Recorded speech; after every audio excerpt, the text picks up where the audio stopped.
13절입니다. 사도행전 13장 13절에서 41절 말씀인데요. 이 시간 한 부분 교도하도록 하겠습니다.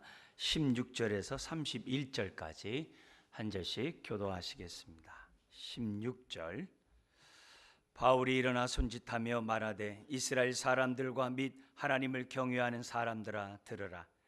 이 이스라엘 백성의 하나님이 우리 조상들을 택하시고 애굽 땅에서 나그네 된 그 백성을 높여 큰 권능으로 인도하여 내사 광야에서 약 40년간 그들의 소행을 참으시고 가나안 땅 7족속을 멸하사 그 땅의 기업으로 주시기까지 약 450년 가니라. 그 후에 선지자 사무엘 때까지 사사를 주셨더니 그 후에 그들이 왕을 구하거늘 하나님이 베냐민 지파 사람 기스의 아들 사울을 40년간 주셨다가 패하시고 다윗을 왕으로 세우시고 증언하여 이르시되 내가 이새의 아들 다윗을 만나니 내 마음에 맞는 사람이라 내 뜻을 다 이루리라 하시더니 하나님이 약속하신 대로 이 사람의 후손에서 이스라엘을 위하여 구주를 세우셨으니 곧 예수라. 그가 오시기에 앞서 요한이 먼저 회개의 세례를 이스라엘 모든 백성에게 전파하니라. 요한이 그 달려갈 길을 마칠 때에 말하되 너희가 나를 누구로 생각하느냐?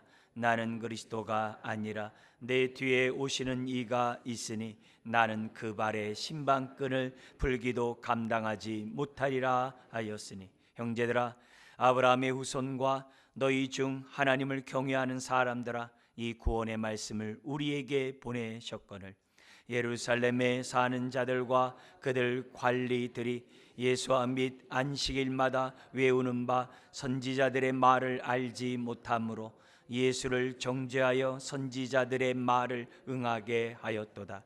죽일 죄를 하나도 찾지 못하였으나 빌라도에게 죽여달라 하였으니 성경에 그를 가리켜 기록한 말씀을 다 응하게 한 것이라. 후에 나무에서 내려다가 무덤에 두었으나 하나님이 죽은 자 가운데서 그를 살리신지라. 갈릴리로부터 예루살렘에 함께 올라간 사람들에게 여러 날 보이셨으니 그들이 이제 백성 앞에서 그의 증인이라. 아멘. 오늘은 종려 주일입니다. 겸손히 나귀 새끼를 타고 예루살렘에 하나님의 뜻을 이루기 위해서 입성하신 그 주님을 기억하며 우리도 호산나 찬양하는 종려 주일입니다. 또한 고난 주간이 한 주간 시작됩니다. 다른 때보다도 더욱더 우리가 십자가 앞에서 겸손히 엎드리는 저와 여러분들이 되었으면 좋겠고 또 다음 주 부활절 날 부활절다운 그런 은혜가 넘쳐나는 한 주간이 되었으면 좋겠습니다. 주님의 가신 그 길을 우리가 묵상하고 나는 지금 어떻게 그 길을 따라가고 있는가 돌아보는 한 주간이 되고 다시 한번 결단하는 한 주간이 되었으면 좋겠습니다. 바울은 바나바와 함께 1차 선교 여행을 출발하게 됩니다. 바나바와 함께 바나바의 고향인 키프로스 구브로에 이제 도착해서 선교 사역을 했는데 거기서 첫 사역지에서 놀랍게 하나님의 역사하심, 구원의 역사를 경험하게 되죠. 그래서 가장 대표적인 총독이 예수 그리스도를 영접하는 놀라운 은혜를 바울이 이제 체험하게 됩니다. 이것은 앞으로 선교 사역에 있어서 큰 위로와 큰 힘을 얻는 사건이 아닐 수가 없습니다. 그래서 바울은 더 큰 꿈을 가지고 지금 이제 터키 지역이죠. 이제 대륙으로 본토로 올라가서 선교 사역을 이제 본격적으로 하게 됩니다. 오늘 본문에 우리가 다 읽지 않았습니다만 총독부가 있는 바보라는 그 지역을 떠나가지고 밤빌리의 버가에 도착하게 되고 그때 13절에 보니까 요한은 마가 요한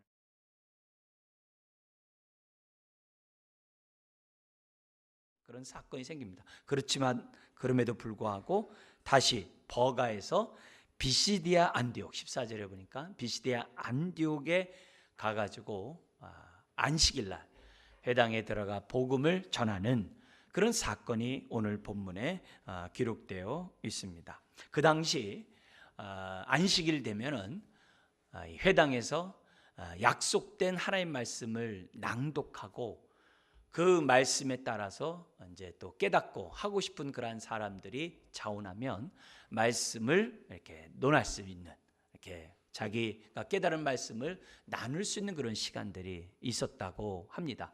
이거는 예수님도 비슷하죠. 예수님도 같죠.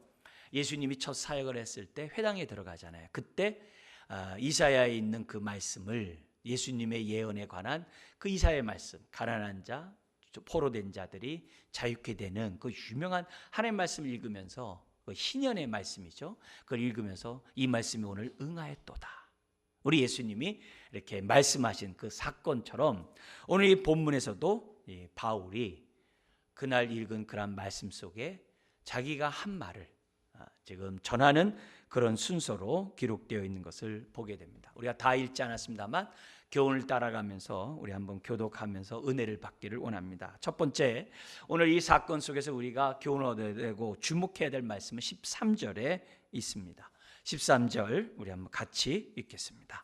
바울과 및 동행하는 사람들이 바보에서 배 타고 밤빌리아에 있는 버가에 이르니 요한은 그들에게서 떠나고 예루살렘으로 돌아가고. 첫 번째 교훈은 사울이라는 히브리 이름 대신에 바울이라는 헬라의 이름을 사용했다는데 주목하셔야만 합니다. 요 13절 이전과 이후가 이름이 이제 바뀝니다. 이제 바울이라는 이름이 본격적으로 사용하게 되죠. 13장 1절과 2절에 보면은 바울이라는 이름 대신에 사울이라는 이름이 사용되었어요.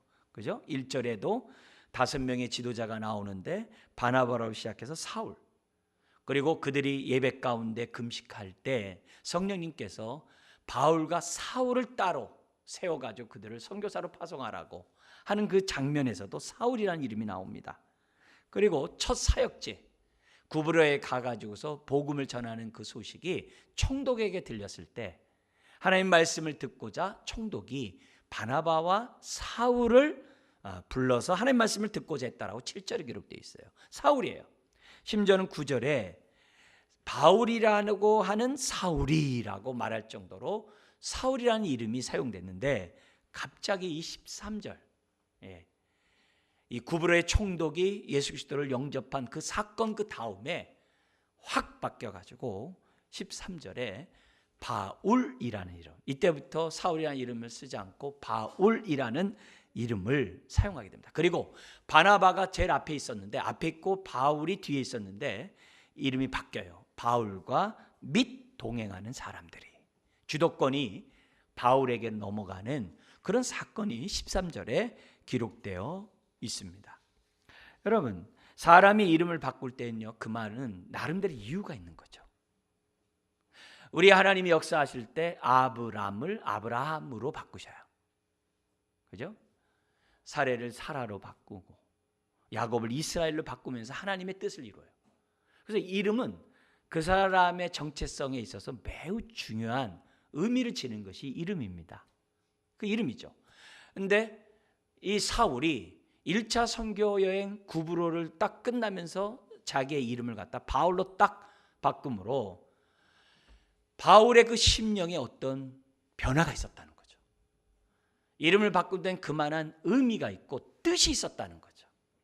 그걸 저와 여러분들이 이 시간의 교훈 속에서 우리가 주목하고 교훈을 받아야 한다는 겁니다.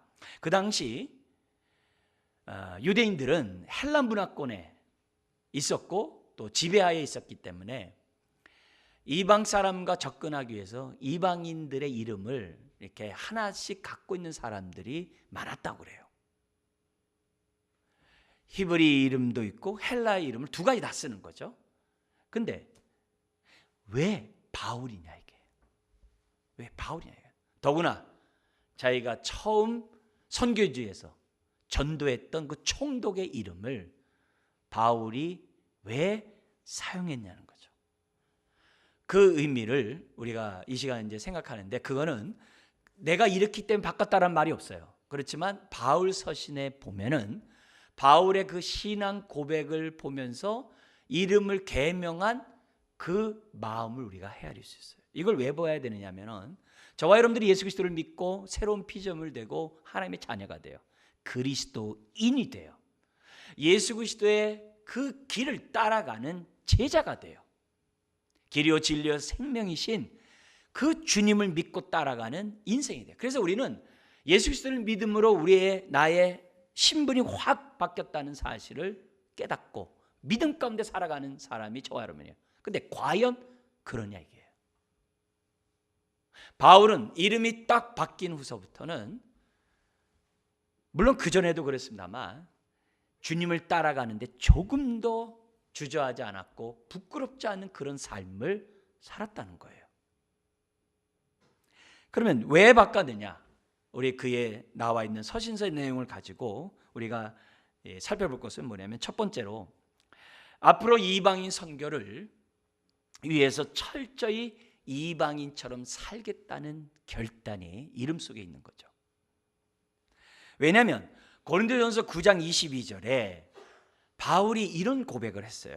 우리 한번 같이 고린도전서 9장 22절을 한번 읽겠는데요. 같이 읽겠습니다. 약한 자들에게 내가 약한 자와 같이 된 것은 약한 자를 얻고자 함이요. 내가 여러 사람에게 여러 모습이 된 것은 아무쪼록 몇 사람이라도 구원하고자 함이니. 바울은 자기가 전도할 대상자와 어떻게 하든지 그 영혼을 구원하기 위해서 그들처럼 되고자 했어요. 그들처럼 되고자 했어요. 여러 모습이 된 것은 어찌하든지 간에 한 영혼이라도 구원하고자 자기가 그렇게 그들의 모습처럼 됐다는 얘기를 기록하고 있습니다. 여러분도 많이 이렇게 들어본 그 영국 사람이면서 중국 선교에 자기 삶을 바쳤던 허드슨 테일러라는 분이 계세요. 그 당시 많은 나라들이 중국을 해안을 중심으로 이렇게 선교도 하고 많이들 인도를 또 중심으로 큰 나라니까 선교들을 많이 했습니다. 해안을 중심으로 많이 했는데 이분은 내지 선교를 한 분이에요. 본토에 들어가서 선교를 하신 이런 분입니다. 근데 선교할 때 어떻게 했냐면 철저히 중국화됐어요. 철저히 중국이 됐어요. 옷서부터 또 이 변발하는 그 모습까지도 완전히 청나라 사람 같이. 언어도 중국 언어, 음식도 하고. 우리나라에서도 선교사님이 쓴 그러한 책 가운데 제목이 김치도 버리지 못하는 그런 선교사로서 그 자기의 그 모습을 김치 하나도 버리지 못하는 자기 모습을 하면서 자기 선교 보고서를 쓴 게 있어요. 우리가 선교사가 나가면 한국 김치를 먹어야 되잖아요. 김치를 먹어야 되잖아요. 버리기가 쉽지 않거든요. 근데 허드슨 텔러는 그러지 않았다는 거예요. 철저히 중국인처럼 살았다는 거예요. 왜? 중국 사람을 구원하려고.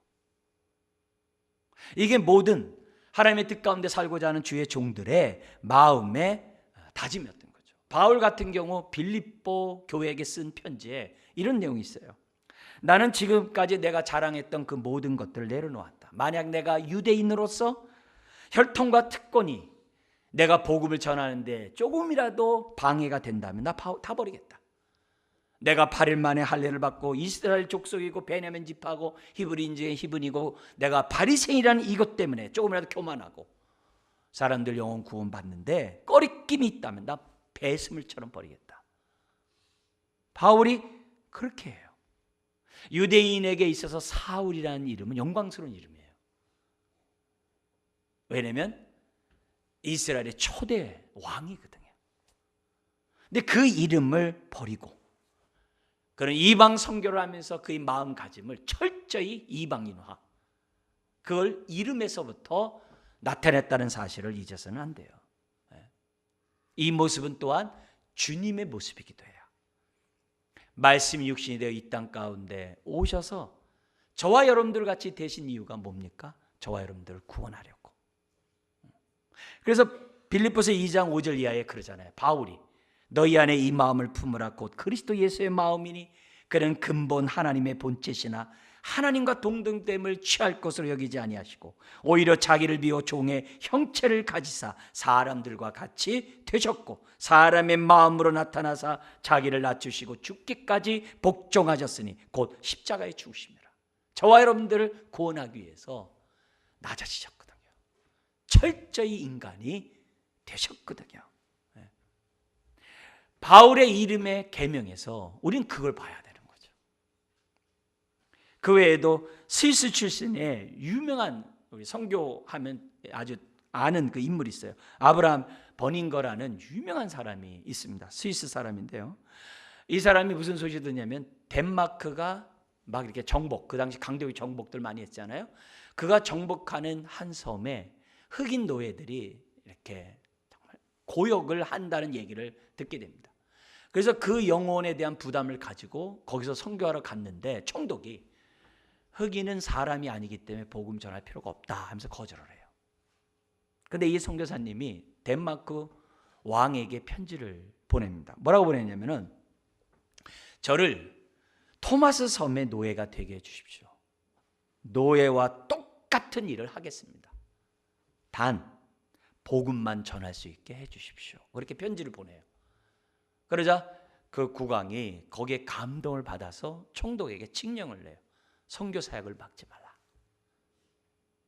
지금 종과 같이 되겠다는, 노예같이 되겠다는 이 정신이 선교사들의 갖고 있는 그러한 기본적 모임이죠. 하와이에서 한 섬에 한센병 환자들이 있을 때 거기에 들어가기 위해서 선교를 하는데 자기를 거부하는 거예요. 왜? 너는 한센병이 아니다. 그래서 기도했어요. 한센병 걸리게 해달라고.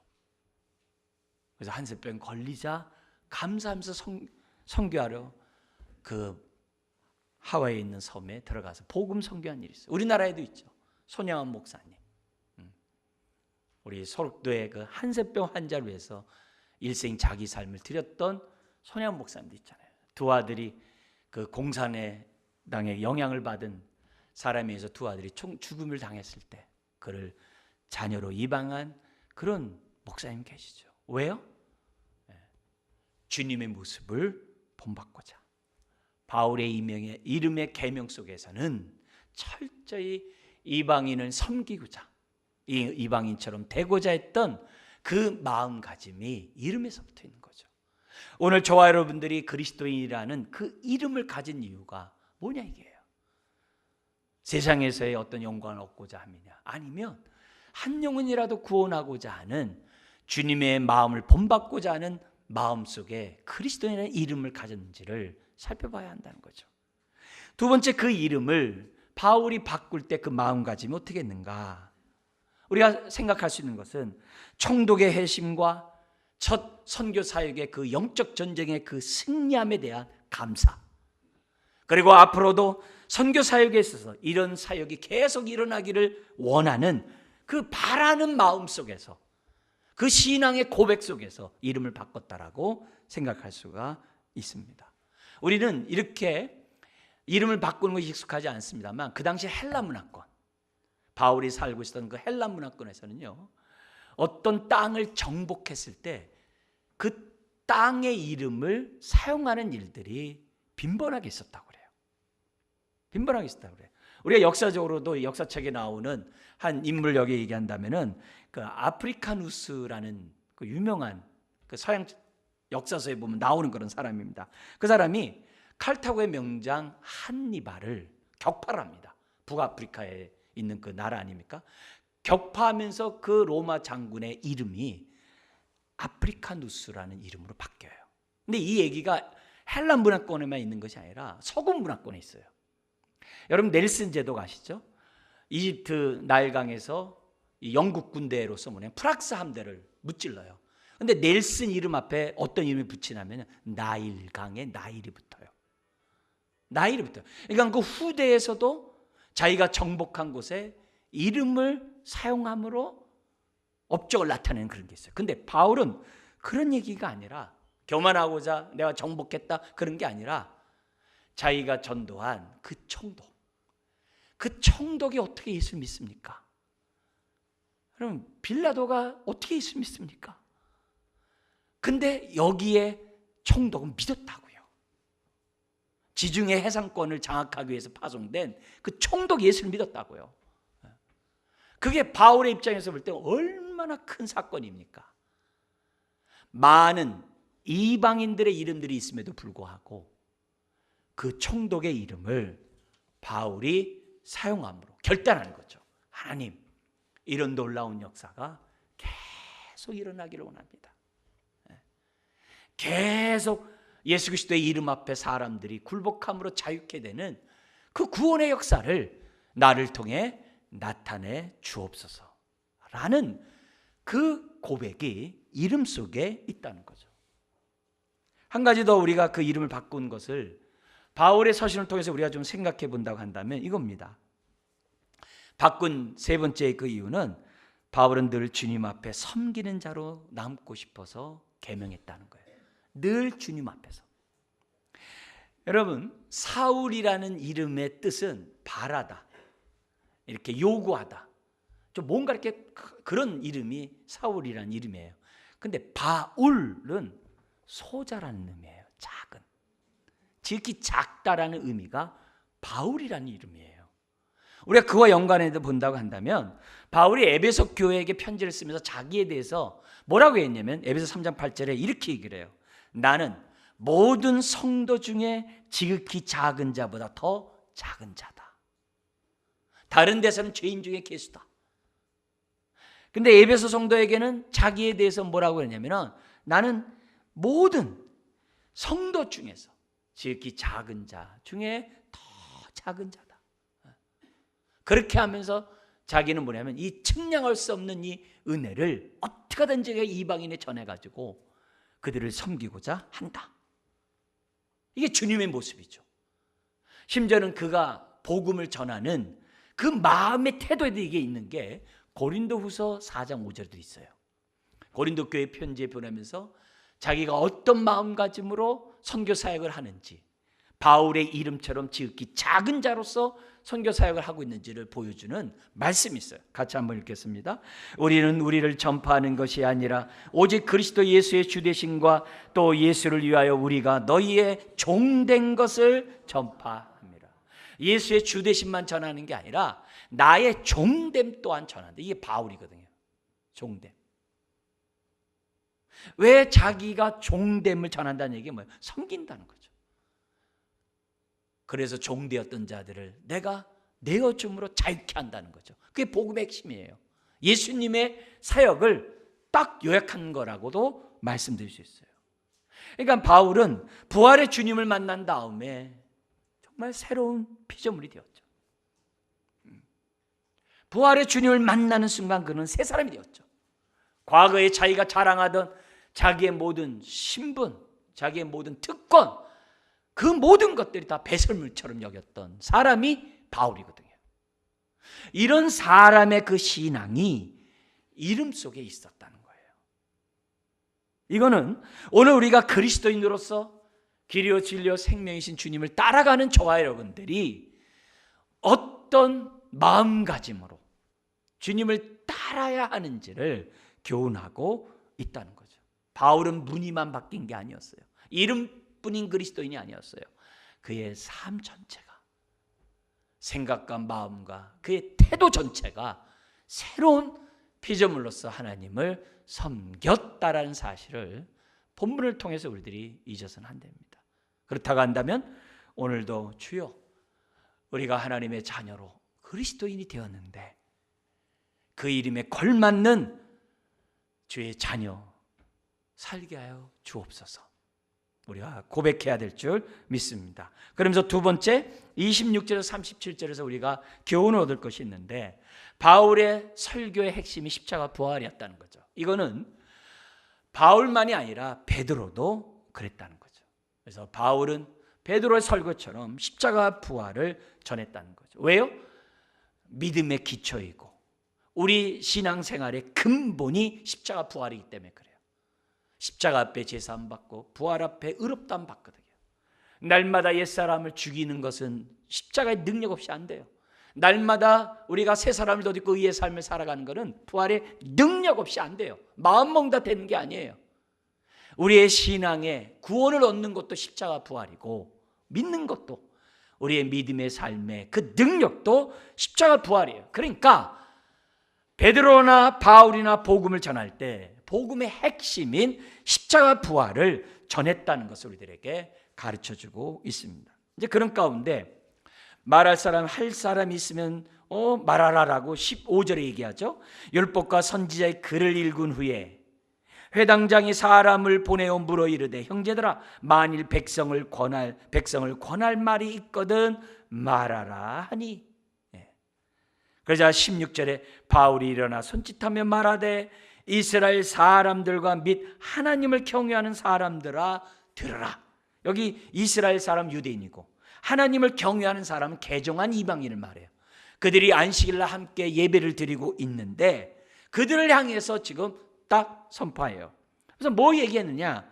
17절에서부터 지금 뒷부분에 나와 있는 25절까지 나와 있는 얘기는 뭐냐면 하나님이 이스라엘 백성을 택하사 출애굽하게 하시고 가나안 땅에 들어오게 하시고 또 이 가나안 땅에 들어와서 하나님께서 특별히 다윗을 택하셔서 다윗과 영원한 언약을 맺으셨는데 그것은 너의 후손에서 구주 메시아 예수가 나겠다고 예언하셨다는 그 메시지를 이제 바울이 설명합니다. 그런데 여기서 주목해야 될 규절이 있어요. 뭐냐면은 18절입니다. 같이 한번 읽겠습니다. 광야에서 약 40년간 그들의 소행을 뭐하고요? 참으시고 출애굽의 그 놀라운 능력을 경험했음에도 불구하고 시내산에서 언약을 맺은 하나님의 백성이 되었음에도 불구하고 광야의 40년간의 삶이 불순종의 삶이에요. 민수기에 보면은 우리가 지금 40의 신앙훈련하면서 민수기 봤잖아요. 그 안 보면 10번 넘는 하나님 앞에 불순종하는 그 모습이 기록돼 나와요. 지금 그 얘기를 딱 집어서 얘기해요. 역사 가운데 소행을 참으셨다는 얘기를 얘기하고 있어요.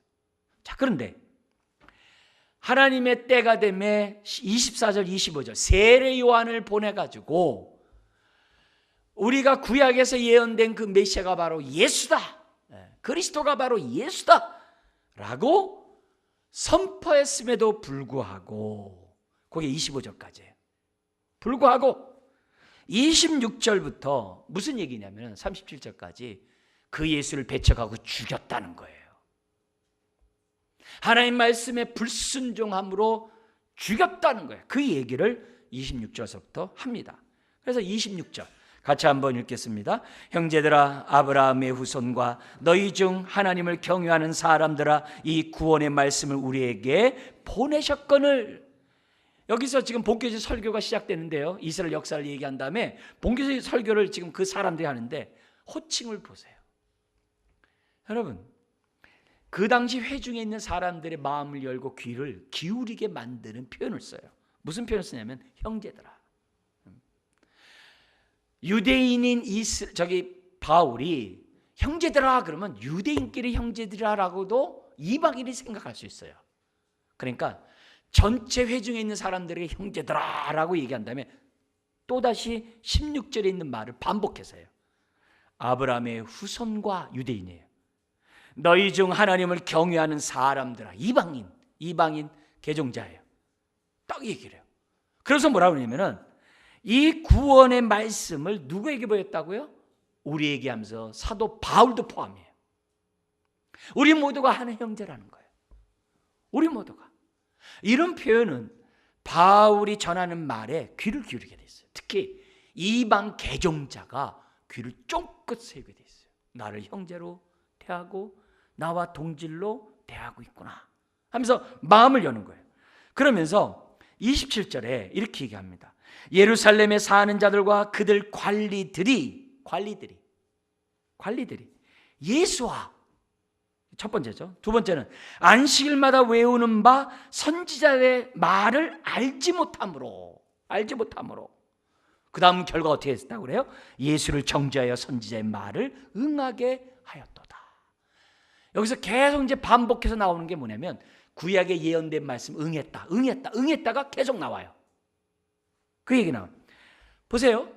27절의 이 말씀을 통해서도요, 거기 안디옥에 있는 교인, 그 회당에 있는 사람들이 해당 있는 사람들과 예루살렘에 불순종한 사람을 딱 구별해요.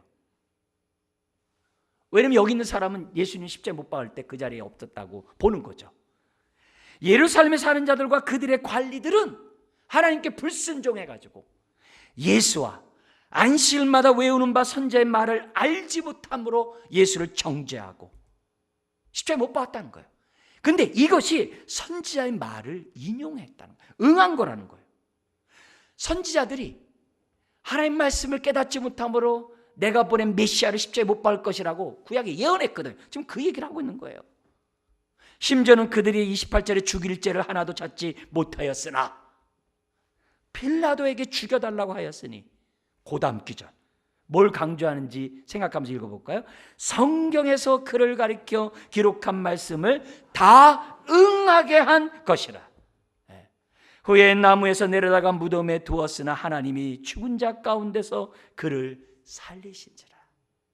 근데 이것이 뭐라고 다 응하는 거예요. 예언이 되어 있는 바대로 그들이 불순종했다는 거예요. 누구처럼요? 광야에서 40년 동안 죽었던 그 조상들처럼 똑같이. 그래서 뭐 얘기하는 거예요? 선택하라는 거예요. 불순종한 자로 당신네도 있을 것이냐?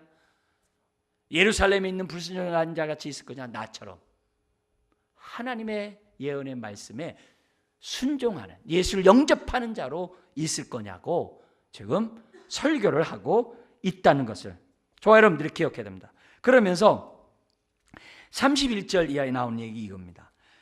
하나님이 예수 그리스도를 살리셨는데 31절에 갈릴리로부터 예루살렘에 함께 올라간 사람들에게 여러 날 보이셨으니, 며칠 날 보였죠? 우리가 앞에서 봤죠? 40일 동안. 몇 번 보이셨죠? 10번 이상 부활의 주님이 제자들에게 나타나셨어요. 그러면서 뭐라 하냐면은 그들이 이제 백성 앞에서 그의 증인이라, 부활의 증인이라고 설명해요. 자, 그런데 부활의 주님이 나에게도 나타났소 라는 말은 싹 뺏어버렸어요. 왜 뺐을까? 그리고 부활이 구약에 예언된 사실이란 것을 증명하기 위해서 목격자들만이 있는 것이 아니라 기록된 예언의 말씀에 따라 예수님이 부활했다는 사실을 32절부터 쫙 설명하는 거예요. 이 방식은 예수님이 취했던 방식이에요. 어디서 취했죠? 주님이 부활했는데 제자들이 믿질 않아요. 그 중에 두 제자가 자기 실망과 좌절 속에 자기 고향으로 가기 위해서 엠마오로 갑니다. 엠마오로 가는 도중에 부활의 주님이 나타나셨어요. 부활의 주님이 나타나셔가지고 얘기해요. 왜 이렇게 근심 있냐? 당신은 지금 예루살렘에서 있던 얘기도 못 들었습니까? 하면서 툴툴대요. 그러면서 예수님이 더디 깨닫는 자들아, 구약에 이미 예언되어 있지 않냐? 메시아가 죽었다가 3일 만에 부활할 것이라는 것을 예언되어 있지 않냐? 라고 하면서 구약에 있는 말씀을 풀어서 설명해요. 오늘 그게 바울이 얘기해 준 내용이에요. 설명해줘요. 그러니까 주막이 가까우자 우리 좀 더 머물면서 말씀을 가르쳐달라. 들어가서 말씀을 가르치는 순간 그들의 눈이 밝아지면서 자기와 함께 대화했던 분이 부활의 주님인 것을 딱 깨닫자마자 주님이 없어졌어요. 그러면서 엠마오로 가는 두 제자가 서로 얘기해요. 우리가 길에서 서로 말씀을 나눌 때 우리 마음이 뜨겁지 않았더냐? 그 얘기를 해요. 예수님이 거기서 얘야 내 손을 보거라. 도마에게 얘기한 것처럼 얘 내 옆구리 창자국을 보거라. 그렇게 부활의 증거로 얘기하지 않았어요. 왜요? 부활의 목격자들은 곧 하늘나라 가요. 남은 그 이유는 어떻게 하냐 이게? 그게 아니라는 거예요. 기록된 말씀에 따라 하나님은 역사하고, 기록된 말씀에 따라 주님은 죽고, 기록된 말씀에 따라 주님은 부활했고, 오늘도 주님의 기록된 말씀에 따라 믿는 자는 죄사함 받고 의롭다함 받는다는 것을 성경에 하나님이 이미 말씀해 놓으셨거든요. 그걸 깨달으라고. 오고 오는 세대들이 나도 주님의 못잡 봤으면 믿겠다 이러지 말고, 하나님의 예언에 따라 모든 것이 이루어졌다는 사실을 믿고 그 말씀의 터 위에 깊게 뿌리를 내리고 십자가 부활을 믿는 자들이 되라고 예수님이 보여줬거든요. 바울 역시 나도 봤어 이렇게 얘기 안 해요. 기록된 말씀을, 예언된 말씀에 따라 죽으셨을 뿐만이 아니라 불순종하는 자들을 통해서 기록된 말씀에 따라 주님이 살아났다라고 바울은 지금 설명하고 있어요. 여러분, 오늘 우리가 이렇게 예배를 드리면서요 27절과 같이 되지 않았으면 좋겠어요. 27절에 보면은 예루살렘에 사는 자들과 그들 관리들이 예수와 및 안식일마다 외우는 바 선지자의 말을 뭐 했다고 그래요? 알지 못했대요. 이게 참 기가 막힌 거예요. 너무 답답해요. 이게 무슨 말이냐면요, 예수를 알지 못하는 것도 있지만 안식일마다 외우는 바가 있어요. 우리가 지금 모세 오경을 공부했잖아요. 40일 동안에요. 여호수아와 함께 합니다만 이 공부를 유대인들은요 매번 안식일마다 해요. 유대인들은요 어느 회당에 가나 그날에 읽을 본문이 있어요. 특히 1년 동안에 모세 오경을 한 번 읽고 공부하게 돼 있어요. 그래서 다른 집에 결혼을 하려면요 그 사돈집에서 물어요. 너의 족보가 뭐냐? 그럼 우리는 외우기 힘든 창세기 족보 있잖아요. 그 족보를 줄줄줄줄 외웁니다. 왜? 그들의 역사니까. 줄줄줄 얘기하면은 훈련 잘 받았구나. 그게 그 당시 결혼할 때의 통례적인 하나의 행위예요. 1년에 한 번 모세오경을 보게 돼 있어요. 그리고 모세오경에 따라 시가서에 어떻게 그 말씀이 연결되고 서신서와 역사서에 어떻게 연결되는지를 안식일마다 공부하게 돼 있어요. 우리는 오전 예배, 오후 예배 합니다만 그냥 합니다. 여기에 따라서 저희 러시아의 그 중부 지역에 이 선교하러 갔었는데 아침에 예배를 드렸어요. 제가요 예배를 드렸는데요 점심 줄 줄 알았어요? 안 줘요. 그리고 다른 지역으로 이동해요. 거기 뭐냐면 또 작은 교회들이 있어요. 거기 가가지고 또 예배를 드려요. 그리고 끝난 다음에 전도하러 가요. 저녁에 되니까 밥을 주더라고요. 그래서 왜 이렇게 대여섯 시간씩 하냐? 그러니까 우린 예배가 이렇대요.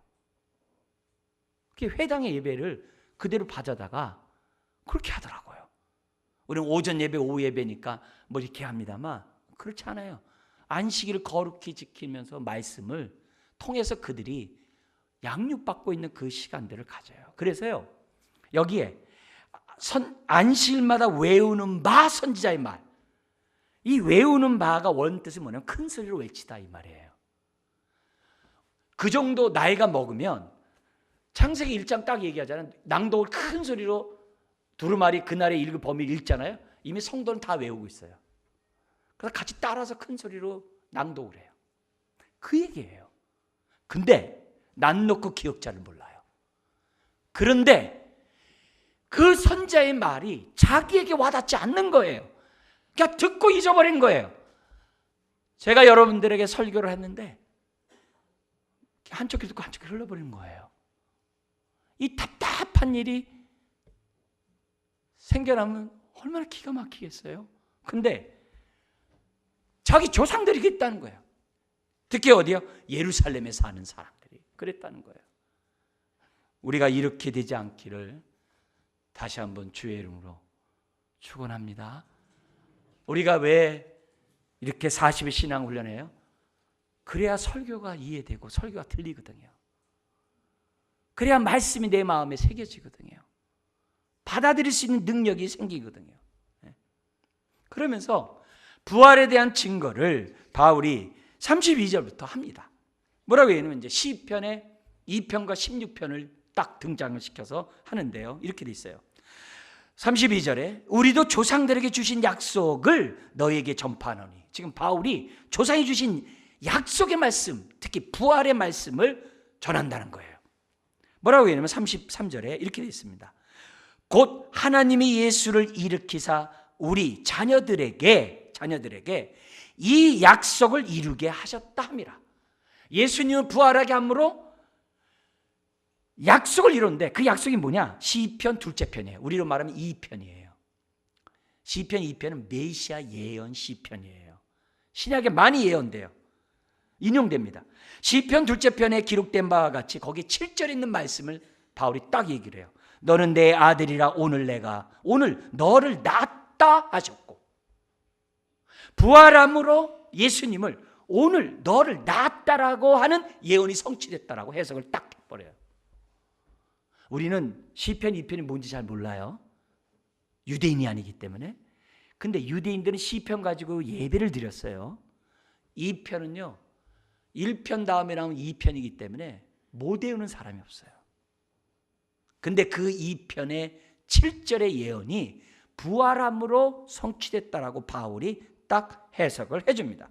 그리고 그 다음에 또 얘기합니다. 그게 34절 35절 같은 얘기인데요. 34절에 또 하나님께서 죽은 자 가운데서 예수 그리스도를 일으키사 다시 썩음을 당하지 않게 하실 것을 가르쳐 이르시되, 이미 예언되어 있다는 거죠. 어떤 예언이 있느냐? 두 가지 얘기를 해요. 하나는 내가 다윗의 거룩하고 미쁘신 은사를 너희에게 주리라 하였으며, 다윗의 거룩하고 미쁘신 은사는 뭐냐면 부활의 선물을 얘기하는 거예요. 그러면서 거기에 대한 설명이 35절에 나와 있어요. 35절 한번 같이 읽어볼까요? 또 다른 시편에 일러스되 주의 거룩한 자로 썩음을 당하지 않게 하시리라 하셨느니라. 이게 16편이에요. 16편 10절에 있는 말씀을 바울이 인용한 거예요. 16편도 메시아 시편이에요. 유대인들하면 다 암송하고 있는 얘기들이에요. 회당에 있는 사람들은 늘 암송하는 얘기예요. 거기에 뭐냐면은 다윗이 시편을 썼어요. 16편을. 거기에 죽은 자로 썩음을 당하지 않게 하시리라고 다윗이 했는데, 거기 36절에 다윗은 죽었거든요. 예루살렘에 그 묘가 있거든요. 그러면 다윗이 죽었다면 다윗이 말한 주의 거룩한 자로 썩음을 당하지 않게 한다는 게 누구냐 이게요. 그게 바로 37절에 같이 한번 읽어볼까요? 하나님께서 살리신 이는 썩음을 당하지 아니하였나니, 예수 그리스도에게 성취되었다는 것을, 다윗이 예수님의 부활을 예언했다라고 바울이 쫙 설명한 거예요.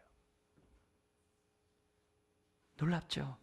그러니까 바울이 다메섹 도상에서 부활의 주님 만난 다음에 이 아라비아에 가서 3년 선교 사역하면서 얼마나 구약과 예수 그리스도 안에 성취된 것을 묵상했겠어요. 더구나 자기 고향 다소 지역에서 거의 8년에서 10년 동안 선교 사역하면서 얼마나 많이 묵상했겠어요. 그게 여기에 딱 우리들에게 가르쳐주고 있는 거예요. 자, 그런데 여기 지금 이 메시지 속에서 33절 한번 보세요. 요 33절에 시편 2편을 인용했다고 그랬잖아요. 이게 메시아 시편인데 앞에서 베드로가 4장 27절에서 2편을 인용을 해요. 어느 때 인용했냐면요, 베드로와 요한이 미문에 앉아있는 안진뱅이를 일으킴으로 5,000명 예수 믿는 사건이 벌어져요. 그죠? 그때 왜 예수를 전했느냐 해가지고 산헤드린 공의에서 재판을 받으면서 다시는 예수 이름 전하지 말라고 해요. 그래서 그 산헤드린에서 풀려난 베드로와 요한이 교회에 모여가지고 하나님이 놀라운 일을 이렇게 행하신 것을 얘기하면서 무슨 얘기하냐면은, 지금 빌라도를 비롯한 이 유대 관원들이 시편 2편에 있는 예언을 이루고 있다라고 얘기를 했어요. 성경 구절에 거기 보면은 그 사도행전 4장 27절 한번 띄워주시고요. 거기 보면 뭐가 나오냐면은 우리 같이 한번 읽겠습니다. 과연 헤롯과 본디오 빌라도는 이방인과 이스라엘 백성과 합세하여 하나님께서 기름 부음 거룩한 종 예수를 거슬러 죽였다 이게요. 그게요. 앞부분이 인용됐었는데 그 다음 구절이 7절이에요. 그게 바로 오늘 본문에 있는 여기 33절에 나와 있는 인용이에요. 그 전체 읽어드리면 이 얘기예요. 내가 여호와의 명령을 전하노라. 여호와께서 내게 이르시되 너는 내 아들이라. 오늘 내가 너를 낳았도다 그랬어요. 자, 부활함으로 예수님이 아들이 되었다는 거예요. 근데 거기 강조점이 뭐냐면요, 오늘이에요. 오늘이란 말은 뭐예요? 어느 한 지점을 얘기하는 거예요. 때를 얘기하는 거예요. 요 오늘에 대해서 바울이 로마서 1장 4절에 해석해 놨어요. 뭐라고 해석해 놨냐면은 요 7절의 말씀을 이렇게 해석을 해 놨습니다. 로마서 1장 4절을 우리 같이 한번 읽어볼까요? 같이요. 성결의 영으로는 죽은 자들 가운데서 부활하사 능력으로 하나님의 아들로 선포되셨으니 곧 우리 주 예수 그리스도시라. 할렐루야. 주님이 부활하사 능력으로 하나님의 아들로 선포되었으니, 그게 지금 33절에 너는 내 아들이라 오늘 너를 낳았도다의 해석인 거예요. 성취됐다라고 바울이 우리들에게 가르쳐주고 있는 거예요. 그러니까 오늘 우리가 부활을 믿겠다, 부활의 주님 나타나면 나 믿을게, 이게 아니라 도마처럼 내가 손가락을 주님의 손과 옆구리에 넣어보기까지 믿지 않겠다, 그렇게 할 것이 아니라 기록된 말씀에 따라 믿어야 한다는 것을 지금 오늘 이 말씀을 통해서 우리들에게 가르쳐주고 있습니다. 자, 그러면서 이런 얘기합니다. 오늘 우리들이 분명히 기억해야 될 것은 예수님이 왜 죽으시고 왜 부활했냐 얘기예요. 다른 게 아니죠. 저와 여러분들을 죄 사해 주시고 저와 여러분들을 다시금 살리시기 위해서, 다른 말로 하면 우리 예수님이 잠자는 자의 첫 열매가 되시기 위해서 죽으시고 부활하신 줄 믿습니다. 바울은 이것을 향해서 부활장이라고, 사랑장이 고린도전서 13장이라고 한다면 부활장이 있잖아요. 부활장 15장에, 고린도전서 15장에 이런 구절이 있어요. 20절과 21절에 이런 말씀이 있습니다. 20절에 그러나 이제 그리스도께서 죽은 자 가운데서 다시 살아나사, 그 다음 구절 읽겠습니다. 잠자는 자들의 첫 열매가 되셨도다. 할렐루야. 그러면서 21절에 이런 말씀이 있어요. 사망이 한 사람으로 말미암았은즉, 아담으로 말미암았은즉 죽은 자의 부활도 한 사람으로 말미암는도다. 예수 그리스도를 통해 말미암는다라고 기록되어 있어요. 여러분, 잠자는 자들의 첫 열매가 됐다는 얘기는 앞으로 열매가 맺혀진다 이 말이에요. 예수님이 안식구 첫날 부활하셨어요. 그죠? 6월절을 지키는 절기에 안식일 다음 날이 무슨 날이냐면요, 유대인들에게는요 초실절의 명절이에요. 초실절은 첫 열매를 하나님께 드리는 날이에요. 그래서 그날 밀추수를 갖다 저 북쪽에서 처음 하면서 그걸 가지고 하나님 제단 앞에서 제사를 드리는 날이 초실절이에요. 근데 우리 예수님께서 초실절 그 새벽에 부활하신 거예요. 왜요? 저와 여러분들을 다시 살리시려고. 부활의 첫 열매가 되셨다고. 그러므로 오늘 두 번째 교훈은 우리들이 기억해야 될 것은 뭐냐면, 우리의 신앙이 십자가 부활의 터 위에 세임을 입어야 되는데, 이 모든 것은 어떻게 됐다고요? 기록된 말씀에 따라 이루어졌다는 사실을 믿으셔야 됩니다. 그리고 우리의 신앙이 자꾸 우리가 딴 데 신경 쓸 것이 아니라 기록된 말씀에 따라 믿음을 가져야 되는 저와 여러분들이 되어야 될 줄 믿습니다. 세 번째 마지막 우리 교훈이 38절부터 41절에 있어요. 세 번째 교훈은 뭐냐면은 예수 그리스도를 믿어야 죄사함 받고 의롭다함 받는다는 거예요. 특별히 38절 39절을 우리 반복되는 단어들을 보시면서 같이 한번 읽겠습니다.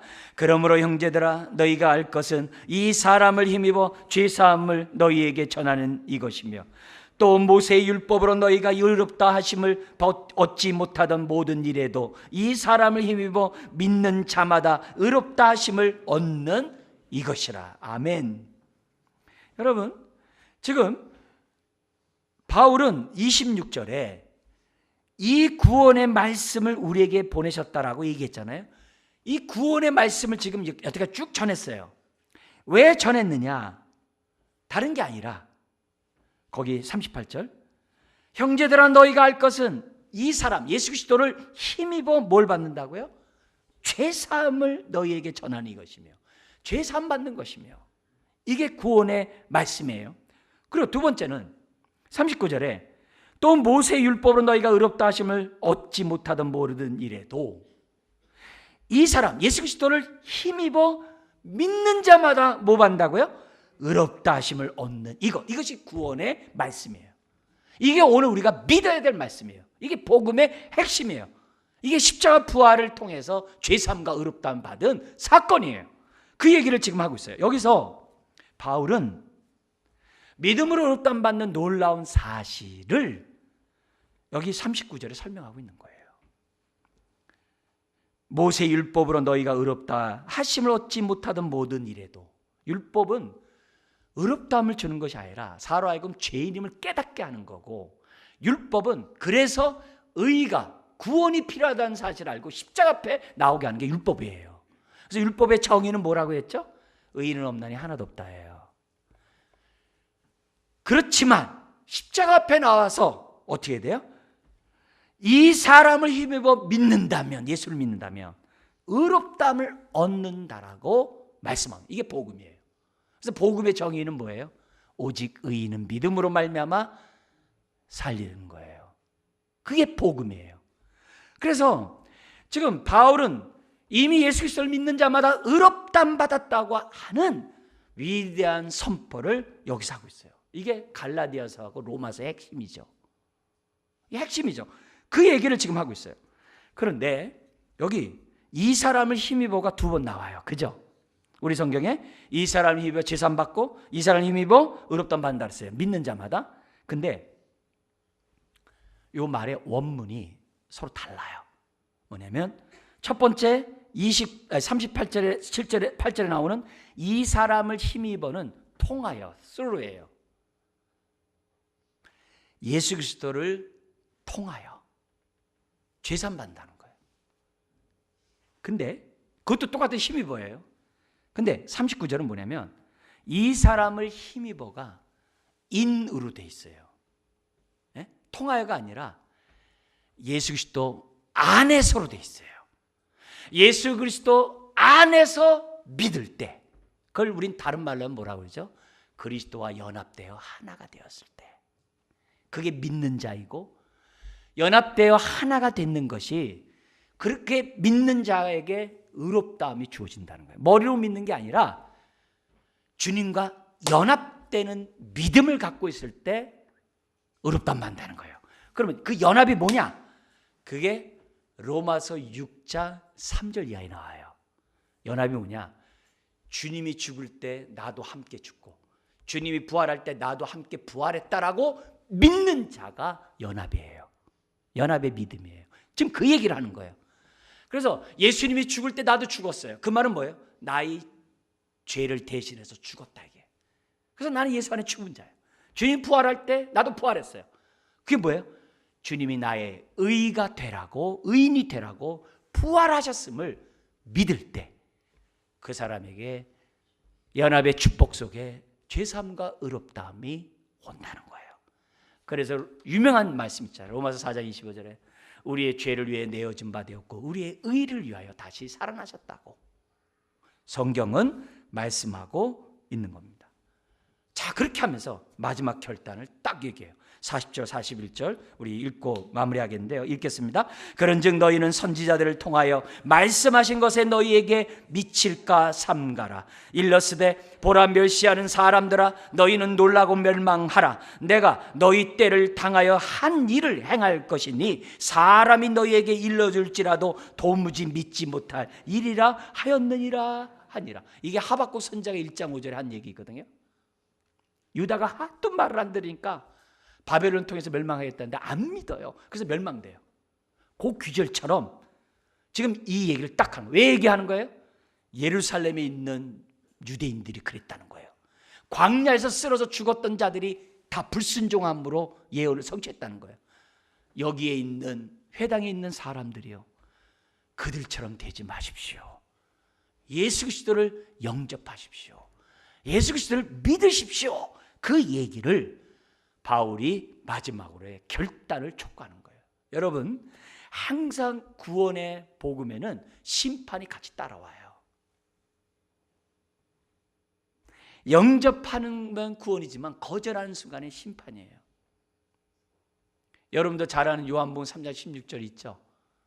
하나님이 세상을 이처럼 사랑하사 독생자를 주셨으니 이는 저를 믿는 자마다 멸망치 않고 영생을 얻게 하려 함이라 하면서 18절에 3장 18절 이런 말씀이 있어요. 같이 한번 18절 우리 한번 읽겠습니다.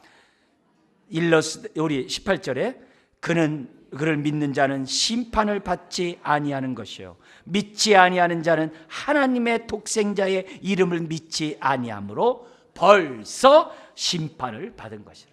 사랑하는 성도 여러분, 예수 그리스도의 십자가 부활을 믿음으로 받아들이시길 주의 이름 축원합니다.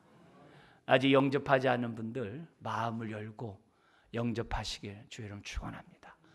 기도하겠습니다. 하나님 아버지, 바울의 삶을 변화시킨 것은 십자가 부활인 것을 믿습니다.